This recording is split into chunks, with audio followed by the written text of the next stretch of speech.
চাঁপাইনবাবগঞ্জে cocktail তৈরির সময় বিস্ফোরণে 2 জন নিহত হয়েছেন, আহত হয়েছেন আরও 3 জন। শনিবার 14 ফেব্রুয়ারি ভোর 5টার দিকে সদর উপজেলার চর বাগডাঙ্গা ইউনিয়নে ঘটনা ঘটে। অতিরিক্ত পুলিশ সুপার ওয়াসিম ফিরোজ এ বিষয়টি জানিয়েছেন।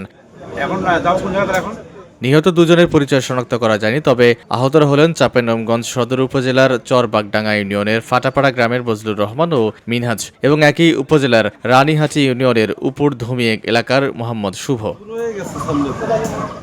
পুলিশ সুপার বলছেন, আনুমানিক ভোর 5টার দিকে ফাটাপাড়া গ্রামের মৃত মকবুল হোসেনের ছেলে কামালের বাড়িতে একদল দুষ্কৃতকারী ককটেল তৈরির সরঞ্জাম সহ অবস্থান করছিল। সেখানে তারা ককটেল তৈরি করার সময় হঠাৎ বিস্ফোরণ ঘটে। বিস্ফোরণের তীব্রতা এতই বেশি ছিল যে ঘটনাস্থলে অজ্ঞাত পরিচয় 2 জন প্রাণ হারায়।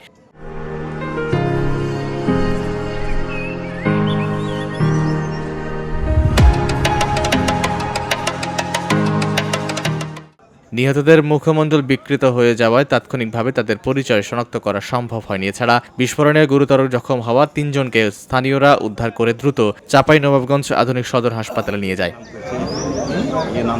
পরে হাসপাতালে প্রাথমিক চিকিৎসা দেওয়ার পর তাদের শারীরিক অবস্থার অবনতি হওয়ায় উন্নত চিকিৎসার জন্য রাজশাহী মেডিকেল কলেজ হাসপাতালে স্থানান্তর করা হয়। এ ঘটনায় অতিরিক্ত পুলিশ ও বিজিবি মোতায়েন করা আছে।